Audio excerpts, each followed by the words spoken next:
Hebreos capítulo 2, versículos del 5 al 9. Así dice el Señor: porque no sujetó a los ángeles el mundo venidero, del cual hablamos, pero uno testificó en cierto lugar diciendo: ¿qué es el hombre para que te acuerdes de él? ¿O el hijo del hombre para que lo visites?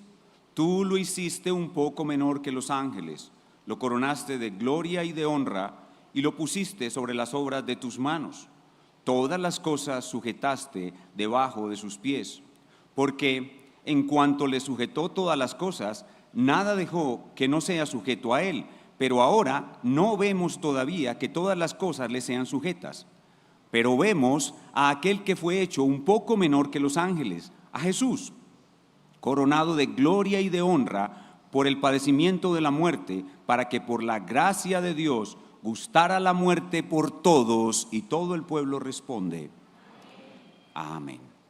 El contexto de nuestro pasaje es la dificultad que estaba viviendo una iglesia del primer siglo conformada por creyentes de origen judío. No sabemos el lugar donde estaba ubicada la iglesia ni quién escribió esta carta, en la cual vemos que algunos de ellos estaban abandonando a Cristo después de aproximadamente 30 años de haber profesado la fe en Él y habiendo soportado al principio de sus carreras duros padecimientos por causa de Cristo. Ahora de nuevo estaban soportando grandes padecimientos y por ello algunos miembros de la iglesia estaban regresando al judaísmo. Ellos no habían perseverado en el camino hacia la madurez y continuaban siendo niños en Cristo, como enseña el capítulo 5, y eso complicaba aún más la situación.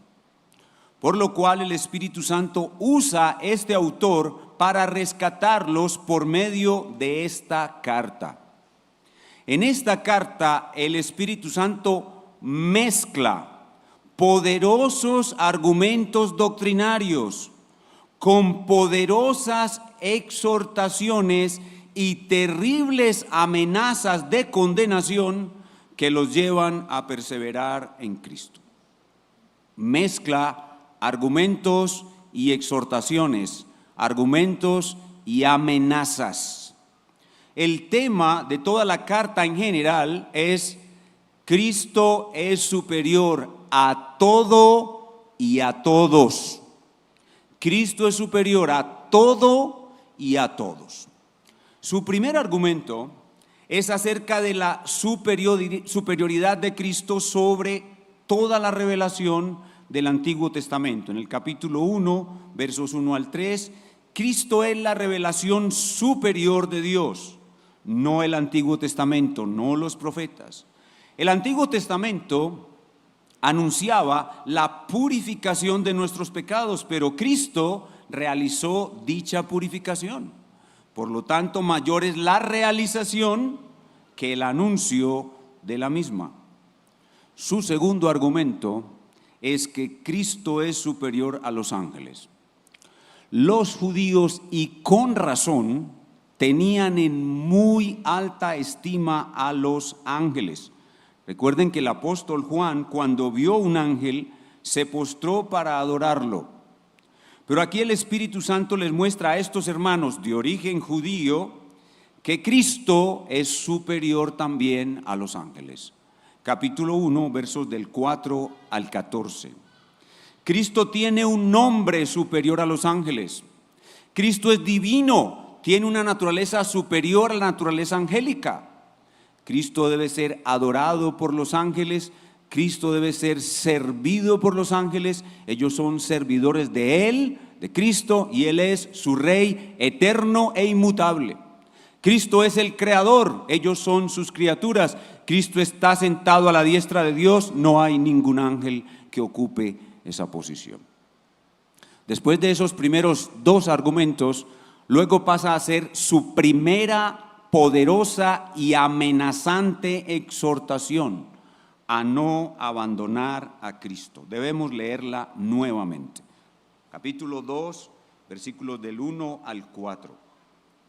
Por tanto, por lo que venimos diciendo, es necesario que con más diligencia, más diligencia, atendamos a las cosas que hemos oído, no sea que nos deslicemos.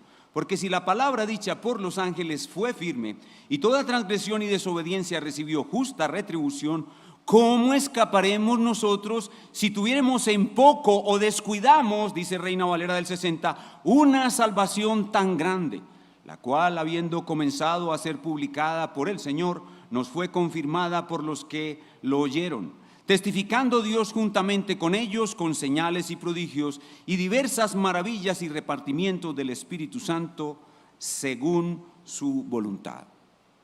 Si el Antiguo Testamento, que fue dado por medio de ángeles, fue firme y el que se alejaba o desobedecía recibía tremendo castigo, ¿cuánto más recibiremos un mayor castigo nosotros si abandonamos a Cristo? Si abandonamos a Cristo, no entraremos en el mundo venidero. Pues Cristo mismo nos anunció su gran salvación. Él es un gran Salvador que nos anunció su gran salvación y nos la confirmó por sus apóstoles con grandes milagros, los cuales son señales del mundo venidero. Vean conmigo el capítulo 6, versículo 5. 6:5. Hablando de algunas personas que ya habían abandonado a Cristo y asimismo gustaron la buena palabra de Dios y los poderes del siglo venidero. Y luego de esta primera exhortación, exhortación, luego de esta primera exhortación, regresa a los argumentos sobre la superioridad de Cristo sobre los ángeles y conecta su enseñanza sobre Cristo y la salvación que Cristo nos da con las enseñanzas bíblicas acerca del futuro. La carta a los Hebreos es una carta rica en tres grandes temas de la teología: Cristo o cristología, salvación o soteriología y el futuro o escatología. Y en nuestro texto se integran las tres, añadiendo la escatología y enseñando que el plan de Dios se divide en dos etapas. Este mundo o siglo, como leímos en 6:5, la palabra siglo no significa 100 años, significa una era. Este mundo o este siglo presente y el siglo venidero. El plan de Dios se divide solo en dos eras: este siglo o este mundo y el mundo venidero. Este siglo o el mundo presente comenzó con la creación y con la primera venida de Cristo ya comenzaron los últimos días de este siglo, como vimos en el capítulo 1, versículo 2. Estamos en los tiempos postreros o últimos días de este siglo. La segunda venida de Cristo traerá el fin de este siglo y el comienzo del siglo venidero. Esa es la escatología bíblica compactada en una pequeña cápsula. Pero, aunque aún no ha comenzado el mundo venidero, el futuro se ha introducido en el presente. Por eso habla de los milagros. Y eso aumenta nuestra fe, como lo hacen los milagros de los que habló en el versículo 4. En ese orden de ideas, el Espíritu Santo viene probando que los hermanos de aquella iglesia no deben abandonar a Cristo para regresar al judaísmo, porque Cristo es superior a los ángeles en este mundo y en el mundo venidero.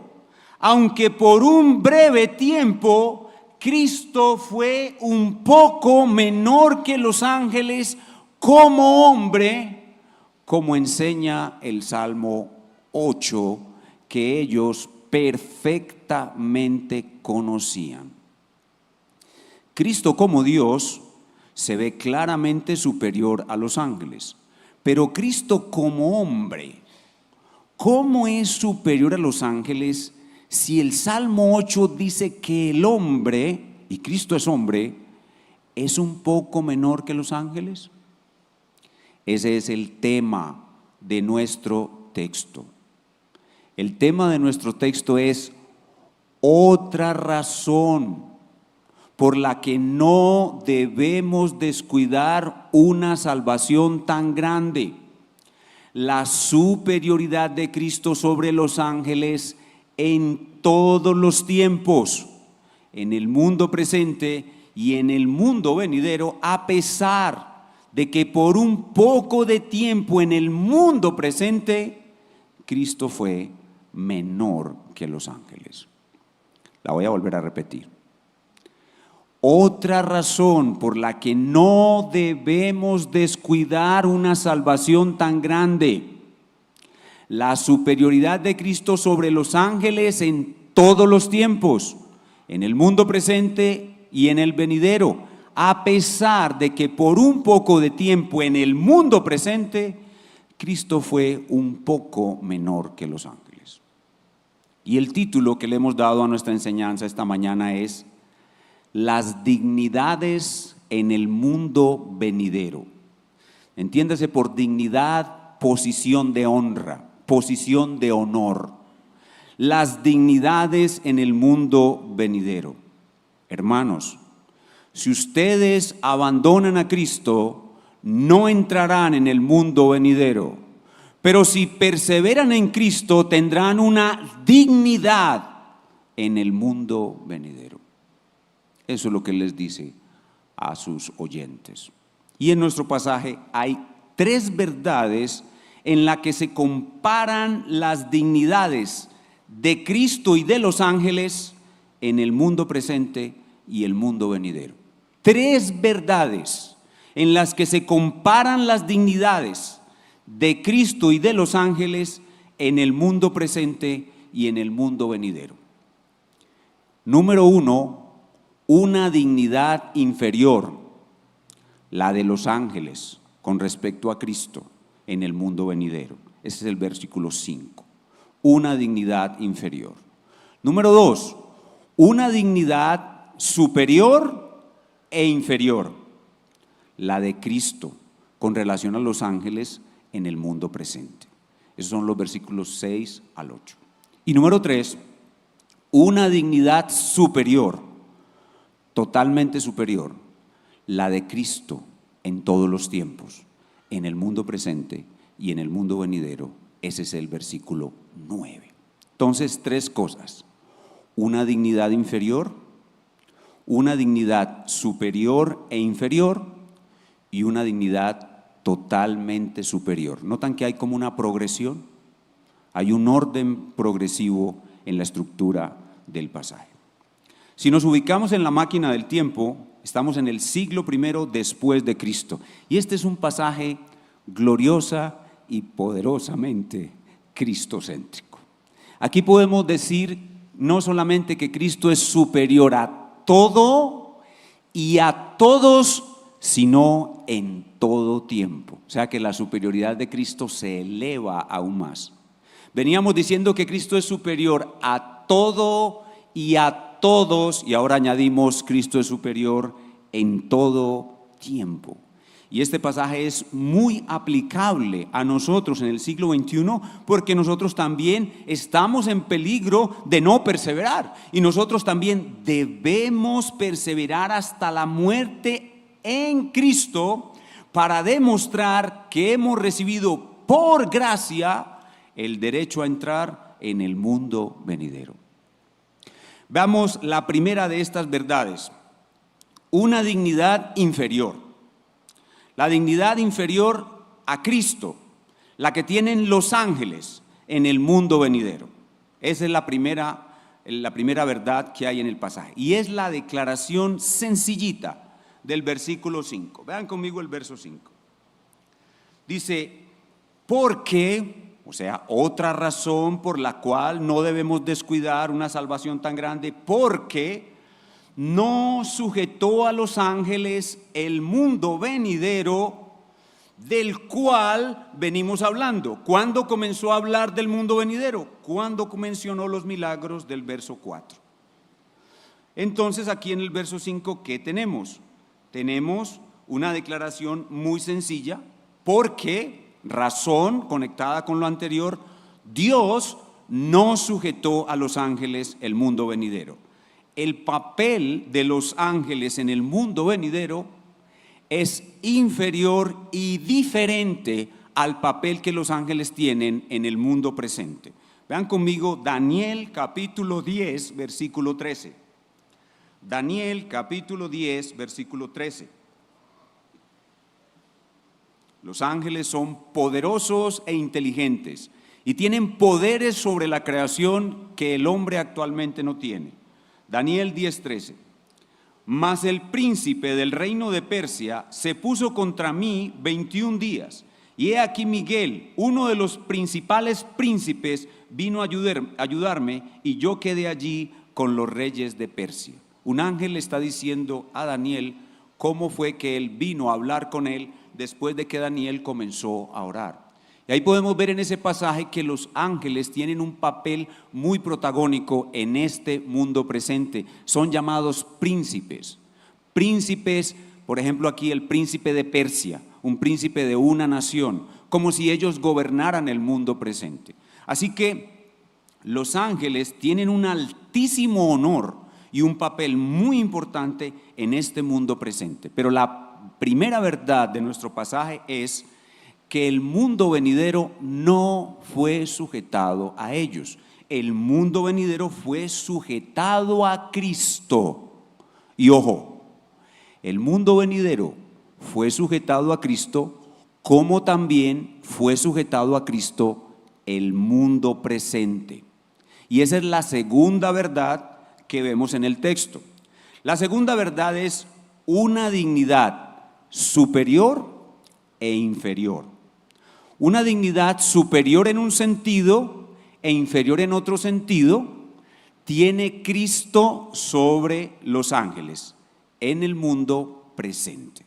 Una dignidad superior e inferior de Cristo en relación con los ángeles en el mundo presente. Es decir, que Cristo es superior en un sentido e inferior en otro. Y aquí esta declaración que viene a continuación, sin duda, viene a causa del Salmo 8, que los creyentes de origen hebreo conocían muy bien y que seguramente iban a tener en su cabeza como una objeción a los argumentos que él venía desarrollando. Antes de mirar el argumento sobre la superioridad e inferioridad de Cristo sobre los ángeles, debemos darnos cuenta que el Salmo 8 es un salmo poderosamente cristocéntrico.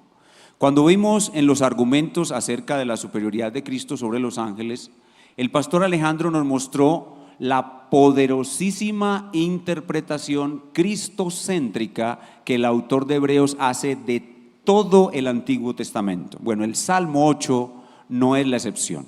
El Salmo 8 habla acerca de Cristo. El Salmo 8 es totalmente cristocéntrico. Habla de la humanidad en Adán, pero a su vez habla de Cristo. Vean conmigo el verso 9a para ratificar y dejar bien claro en nuestra mente que el Salmo 8 habla de Cristo. Vean el 9a, verso 9a. Pero vemos a aquel que fue hecho un poco menor que los ángeles. Está tomando las palabras del Salmo 8 y nos está diciendo ¿de quién habla el Salmo 8? A Jesús. Voy a volver a leerlo y presten atención. Es demasiado obvio y no podemos, digamos, por ser tan obvio, confundirnos. Dice, pero vemos a aquel que fue hecho un poco menor que los ángeles, la frase del Salmo 8. ¿Quién es ese que fue hecho un poco menor que los ángeles? Dice, a Jesús. Entonces, ¿de qué habla el Salmo 8? El Salmo 8 habla de Jesús.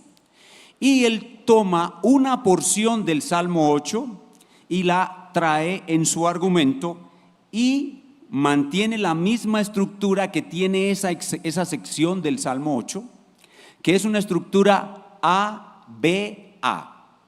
A, un primer argumento, B, un segundo argumento, y A regresa al primer argumento. A, B, A. Y esas tres líneas de verdad son la superioridad de Cristo, la inferioridad de Cristo y otra vez la superioridad de Cristo. Entonces veamos la primera línea. Cristo superior a los ángeles y a todo en el mundo presente. Verso 6. Vean conmigo el verso 6. Pero uno testificó en cierto lugar, Salmo 8, diciendo: ¿qué es el hombre para que te acuerdes de él, o el hijo del hombre para que lo visites? Esa es la línea A. ¿Y qué enseña esa línea A? Cuando dice, ¿qué es el hombre? ¿Qué es el hombre para que te acuerdes de él, o el hijo del hombre para lo que lo visites? En su sentido más primario, estas preguntas retóricas están diciendo que Dios decidió darle una altísima dignidad al hombre. ¿A cuál hombre? En primera instancia a Adán, el primer Adán, y a toda la humanidad en él, habiendo sido creada a imagen de Dios. Pero acabamos de leer que esto se refiere también ¿a quién? A Cristo. Entonces, la primera línea nos dice que Cristo es superior a todo. ¿Qué es el hombre o el hijo del hombre para que lo visites? Es decir, lo visites significa que Dios ha querido hacer al hombre amigo suyo, cercano suyo. Y cuando uno se acerca a Dios, uno adquiere una altísima dignidad. ¿Qué es lo que le da dignidad a una persona? Estar cerca de Dios. Las personas alejadas de Dios no tienen ninguna dignidad, por importantes que sean en este mundo.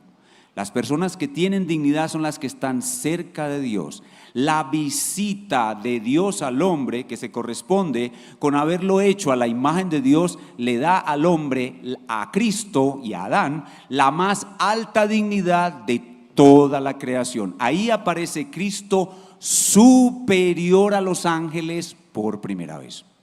Pero ahora viene la forma, el sentido en que Cristo es un poco menor que los ángeles en la siguiente línea, la línea B.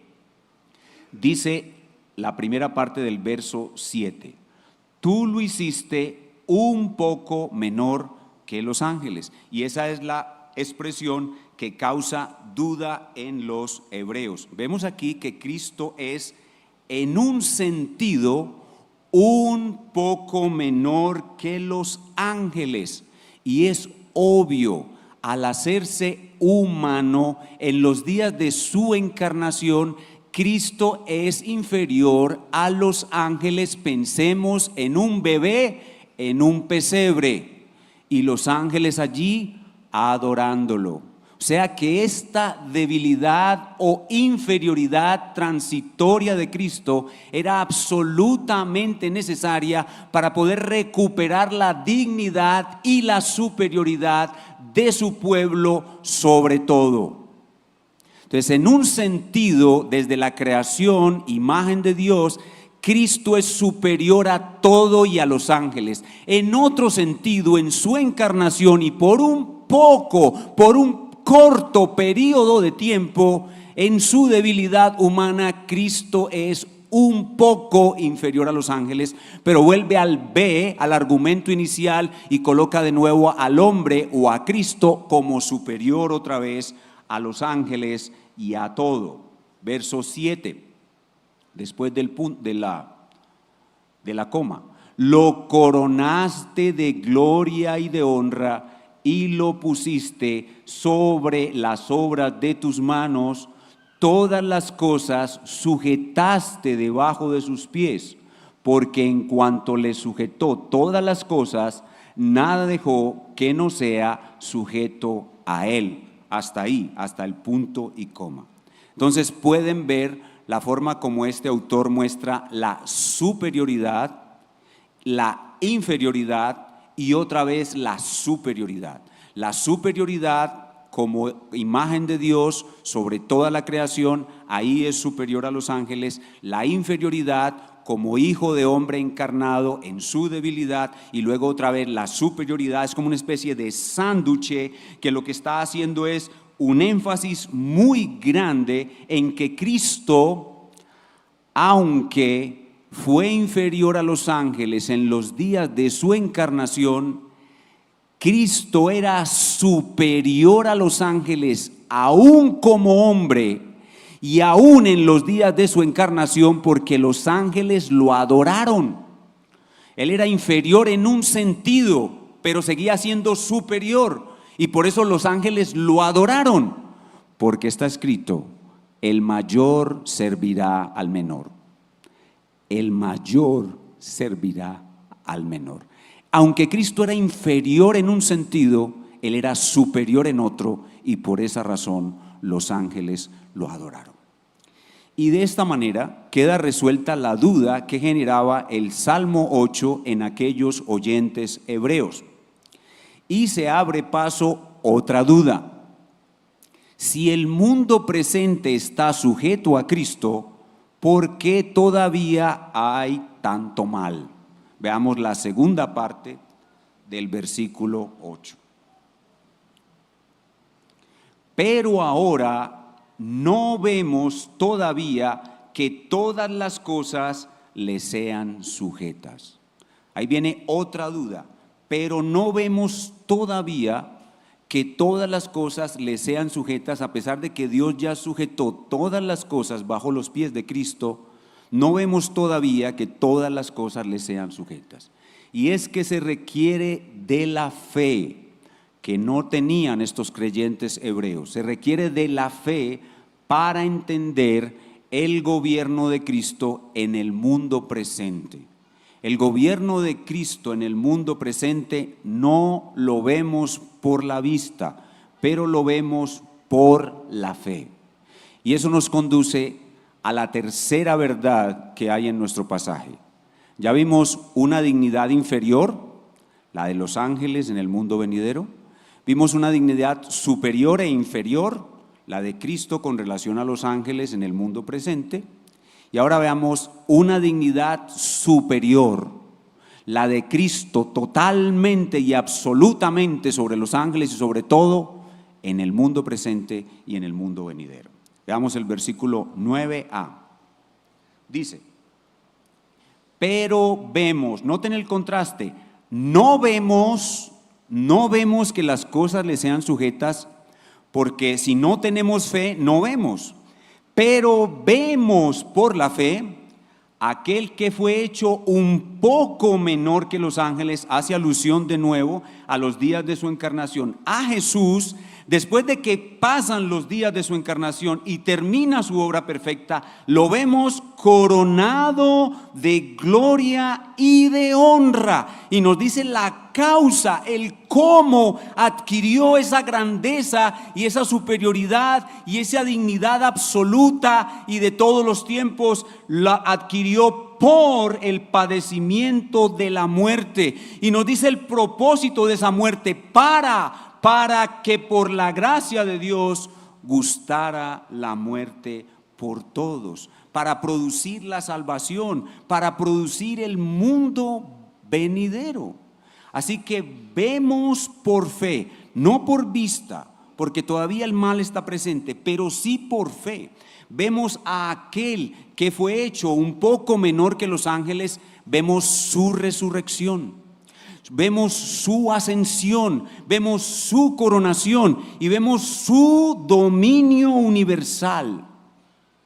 Esa es la fe la que nos permite ver su resurrección, su ascensión, su coronación, su dominio universal, y por la fe nos permite ver lo que no vemos con la vista. En ese dominio universal vemos que Él aún no ha separado el bien y el mal, pero controla el mal y hace que obre para el bien de su pueblo.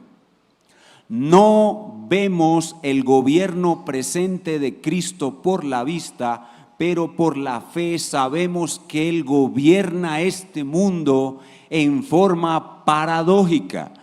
Dominando el mal al cual destruyó en la cruz, hace que el mal obre para bien en su pueblo y el bien obre para mal en los que no son su pueblo, como cantamos hace un momento en el Salmo 92.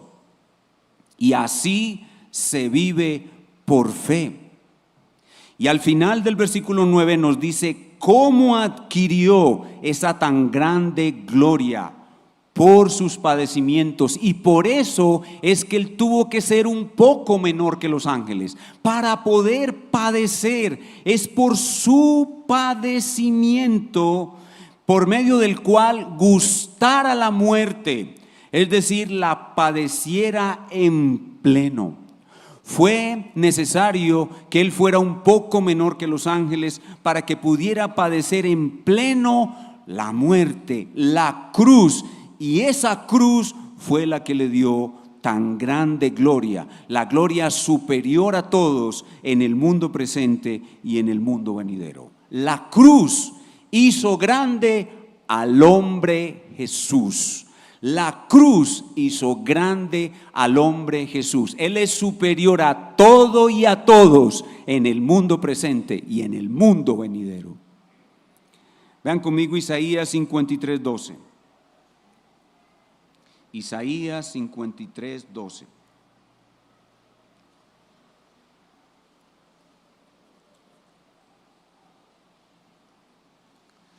Dice: por tanto, yo le daré parte con los grandes. Isaías 53 nos ha contado toda la obra de la cruz y está mostrando las recompensas que Cristo recibirá por haber padecido, por haber gustado la muerte por todos nosotros. Dice: por tanto yo le daré parte con los grandes. Jesucristo el hombre se introduce en la grandeza de la Trinidad. Jesucristo el hombre se introduce en la grandeza de la Trinidad. Yo le daré parte con los grandes y con los fuertes repartirá despojos, es decir, celebrará su gran victoria. ¿Por qué? Por cuanto derramó su vida, esa vida débil y frágil que por un poco de tiempo fue inferior a los ángeles. Él la derramó completa hasta la muerte y fue contado con los transgresores, habiendo Él llevado el pecado de muchos. Guarden esa palabra muchos, porque enseguida la vamos a contrastar con todos. Y haber llevado el pecado de muchos y orado como sumo sacerdote por los transgresores. La cruz hizo grande al hombre Jesús. Y la cruz, termina diciendo el verso 9, fue hecha por la gracia de Dios. La cruz fue hecha por la gracia de Dios. Dice: para que por la gracia de Dios gustara la muerte. La cruz es una obra de la gracia de Dios. Así que nosotros somos salvos por gracia y perseveraremos por gracia.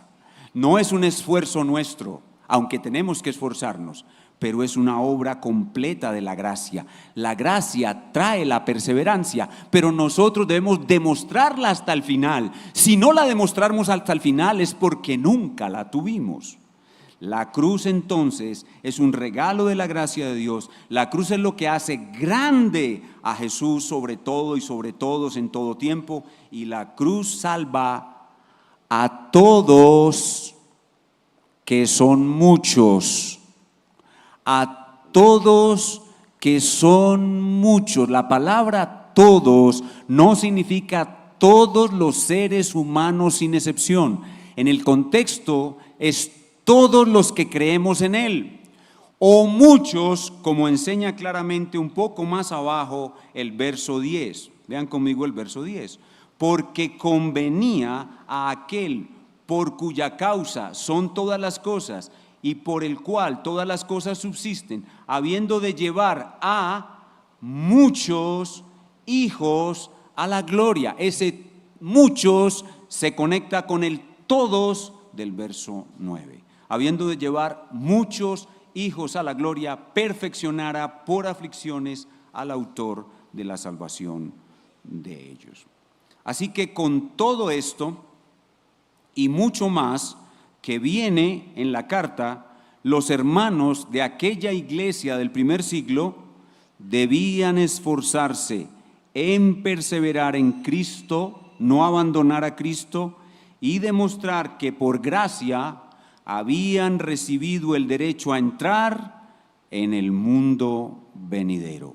Porque la salvación trae la perseverancia, y si no mostramos perseverancia hasta el final, hasta nuestra muerte, es porque nunca la tuvimos. Hermanos del primer siglo, les dice este autor, no cambien a Cristo por los ángeles o no entrarán al mundo venidero. No cambien a Cristo por los ángeles o no entrarán al mundo venidero. No sujetó a los ángeles el mundo venidero, aunque por un poco de tiempo y fue necesario que así lo fuera. Cristo fue inferior a los ángeles, pero aún así fue superior, y ahora por la cruz Él es superior a los ángeles y a todo y a todos en el mundo presente y en el mundo venidero. Persevera en Cristo hasta tu muerte y entrarás al mundo venidero. Si no perseveras es porque nunca tuviste la gracia, pues la gracia trae la perseverancia. ¿Cuáles son las aplicaciones para nosotros en el siglo XXI? Son muy obvias. La primera de ellas es: rechaza el culto a los ángeles. Los judíos llegaron a rendir culto a los ángeles, como dice el autor de Colosenses. Rechaza el culto a los ángeles. No invoques ángeles, no te entremetas en ninguna clase de angelología que no sea la que te enseñamos aquí. Número 2, rechaza el cristianismo mezclado con judaísmo.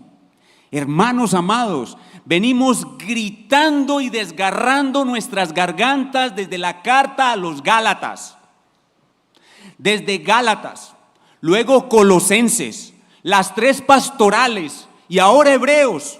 Rechaza el cristianismo mezclado con judaísmo. Realmente, si un cristiano se judaiza, es porque está muy ciego. Gálatas, Colosenses, Primera Timoteo, Segunda Timoteo, Tito y Hebreos. ¿Qué más necesita? 6 cartas del Nuevo Testamento le dicen: no seas judaizante. Rechaza las famosas raíces hebreas.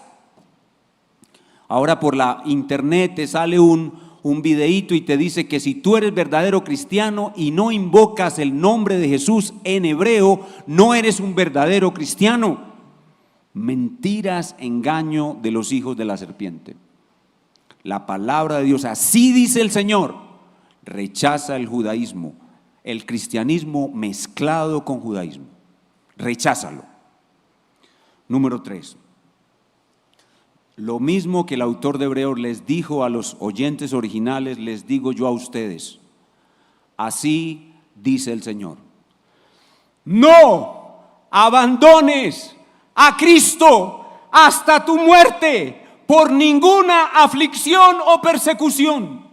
Necesitas perseverar en Cristo hasta tu muerte para demostrar que has recibido por gracia el derecho a entrar en el mundo venidero. La salvación verdadera trae perseverancia y tú debes demostrarla hasta tu muerte o hasta que entres al mundo venidero. Número 4. Iglesia. Amada iglesia, amada congregación, a cada uno de ustedes, avanza hacia el camino de la madurez. Avanza por el camino hacia la madurez. No descuides ni un solo día de tu vida una salvación tan grande. Pastor, ¿y cómo descuido yo un día de mi vida una salvación tan grande? No obedeciendo Proverbios 4:23. ¿Qué dice Proverbios 4:23? Sobre toda cosa guardada, guarda tu corazón, porque de él mana la vida. La causa de todo decaimiento, retroceso o inmadurez es no cumplir un día. Proverbios 4:23. Debes vivir cada día sus 24 horas con la conciencia de que Dios está viendo los más profundos pensamientos e intenciones de tu corazón. Y cuando ves que algo sucio se mueve allá adentro o intenta entrar desde afuera y tú le das cierta complacencia, ve inmediatamente delante del Señor, pídele perdón y ponte a cuentas cortas, muy cortas con Él. Basta un segundo para que un pensamiento malo llegue allí. Si no reaccionaste correctamente ante el pensamiento o el deseo malo, pecaste. Y si lo dejas pasar, tu corazón comienza a endurecerse. Y no vuelves a recordarlo, tu corazón comienza a endurecerse. Y así te vas deslizando poco a poco como el barco que no llega a su puerto. O como el barco que está anclado en el puerto, una soga pegada una amarra pegada a uno de los postes del puerto, pero un enemigo, desamarra la soga del poste del puerto y un momento a otro el barco está desamarrado y lentamente, sin tú darte cuenta, milímetro a milímetro el barco se va alejando poco a poco del puerto, y cuando menos piensas estás en alta mar y ni puedes ver el puerto. Eso sucede cuando no vigilas tu corazón para que no entre nada malo allí, ni nada malo de lo que vive allí se mueva sin que tú lo controles. Pero también descuidas tu corazón cuando Dios entra a él y pone algo adentro de él. Como lo que está sucediendo en este momento. En este momento Dios está entrando a tu corazón y puso algo dentro de tu corazón. Ahora en la clase del pastor Julio, Dios entró a mi corazón y puso algo dentro de él. Y es mi misión no dejar que salga. Yo tengo que hacer algo para no dejar que salga. Tengo que preocuparme de que eso que Dios puso hoy en mi corazón se quede ahí hoy, mañana, pasado, toda la semana, el mes entero, el año entero y el resto de mi vida. Lo que el Espíritu Santo hace es, si yo conservo y cuido la enseñanza que Dios siembra o palabra implantada en mi corazón, Dios se encargará de enriquecerla y de reforzarla. Después escucharé otra enseñanza que me refuerza esa enseñanza. Oraré y el Señor me la reforzará. Meditaré y el Señor la reforzará. leeré en la Biblia y escucharé otro sermón y el Señor me la reforzará, y cuando menos pienso esa enseñanza es un inmenso bloque indestructible que está ubicado allí en mi corazón y nada puede separarme de esa enseñanza. Esa enseñanza me acompañará hasta mi muerte. Eso es guardar el corazón. Pero si yo escucho hoy la verdad implantada, Dios metió su mano en tu corazón y tú ahorita te vas para tu casa y un momentico de relajación y que viene en la televisión un partido de fútbol y te metes en el partido de fútbol. No estoy diciendo que ver un partido de fútbol es pecado, en el día del Señor sí, pero otro día no. Y el partido de fútbol te absorbe y después yo me llamo y ves a yo me llamo. Descuidaste tu corazón. Sobre toda cosa guardada, guarda tu corazón. ¿De qué debes guardar tu corazón? Muy sencillo, la escatología del mundo presente. ¿De qué debes guardar tu corazón? Del mundo presente. ¿Y de qué debes llenar tu corazón? Respondan ustedes. Del mundo venidero. Del mundo venidero. Tienen que llenar su corazón del mundo venidero. Tienen que salir de aquí, no a ver yo me llamo, sino a meditar en la palabra que el Señor hoy implantó. Si no hay meditación y contemplación de Cristo, no hay madurez. Y entonces te haces cada vez más susceptible, más sensible, más frágil de ser engañado. Eres como un niño fluctuante llevado por doquiera de todo viento de doctrina. Aparece en el celular el video, el YouTube de los judaizantes y dicen, ¿será que en la iglesia hay algo que no me están enseñando? A mí me llama como mucho la atención el Antiguo Testamento. Voy a ver estos judíos cristianos a ver qué me enseñan. Y ya con ese corazón que ha sido descuidado, comienza el enemigo a engañarte y a alejarte poco a poco, y llegas al punto de llegar a decir que esta iglesia es una secta. Mire lo delicado que es esto. Llegas al punto de llegar a decir que esta iglesia es una secta. Si no guardas tu corazón cada día del mundo presente, si no llenas tu corazón cada día del mundo venidero, y con meditación y contemplación, como el autor del Salmo 73, que a la fuerza llegó a ser contemplativo, dice: ¿a quién tengo yo en los cielos sino a ti? Y fuera de ti nada deseo, ni en el mundo presente, ni en el mundo venidero. Mi alma solo desea a Cristo.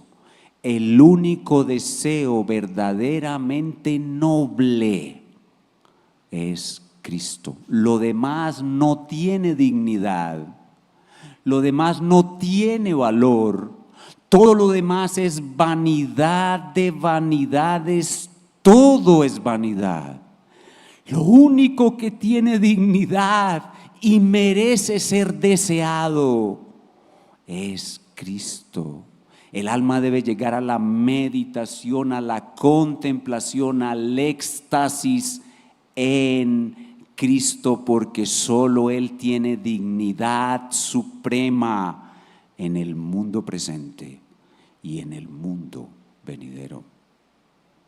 Es más, nuestra madurez en este mundo determinará nuestra dignidad o rango en el mundo venidero. Nuestra madurez en este mundo determinará nuestra dignidad o rango en el mundo venidero. Y con madurez harás que tus obras postreras sean mayores que las primeras, y entrarás con gloria y honor al mundo venidero. Pero si descuidas tu corazón, si no memorizas, por lo menos tienes que comenzar por memorizar Proverbios 4:23. Serás engañado por las astucias de la serpiente, serás desviado, terminarás descuidando una salvación tan grande, terminarás diciendo que esta iglesia amada, que fue levantada con tanto esfuerzo en la pureza y en la tradición bautista reformada clásica para bendición de esta ciudad y del país entero y quizás del mundo entero, terminarás diciendo que esta amada iglesia donde Cristo habita y cada domingo viene a tocar tu corazón, terminarás diciendo que es una secta y te irás a quién sabe dónde, con quién sabe quién y quién sabe si entrarás al mundo venidero. Así que, hermanos, estoy como en el mismo tono del autor de Hebreos, siendo solemne y muy amenazante, pero es porque ustedes tienen la misma necesidad de los receptores originales de la carta.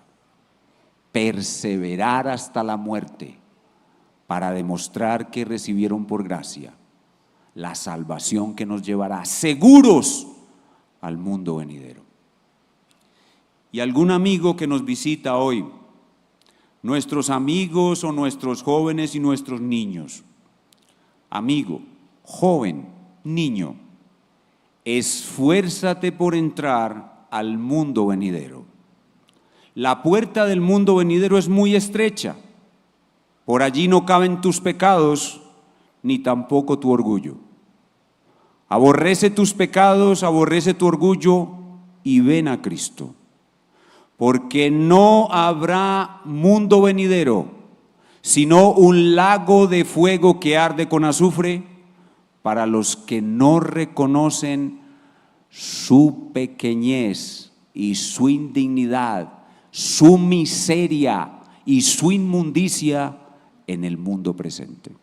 Solo los que se humillan y reconocen su pequeñez, indignidad e inmundicia y lavan sus inmundicias en la sangre de Cristo entrarán al mundo venidero. Querido amigo, no pienses que la dignidad que hoy ocupas en este mundo la tendrás en el mundo venidero. No tendrás sino un lago de fuego y azufre si no te humillas para reconocer tu pecado y tu maldad. Las dignidades del mundo presente estarán en el infierno, en el mundo venidero, si no se arrepienten y vienen a la cruz de Cristo. Que nuestro Dios conceda salvación. Inclinemos nuestro rostro y oremos al Señor. Señor, gracias por tu palabra, gracias por la carta a los Hebreos, pieza maestra de la Sagrada Escritura, que ahora viene a apacentar las almas de tu pueblo con la humilde exposición de tus siervos los pastores. Bendícenos a medida que seguimos avanzando en esta carta y afírmanos mucho más en la fe para que perseveremos hasta el fin, no importando cuál aflicción o cuál persecución tú decidas traer sobre nosotros. Y Señor, trae a muchos a tu salvación, a los que no te conocen, tráelos a ver la gloria de Cristo, Señor soberano de este mundo y del mundo venidero. Te lo pedimos en su nombre santo. Amén.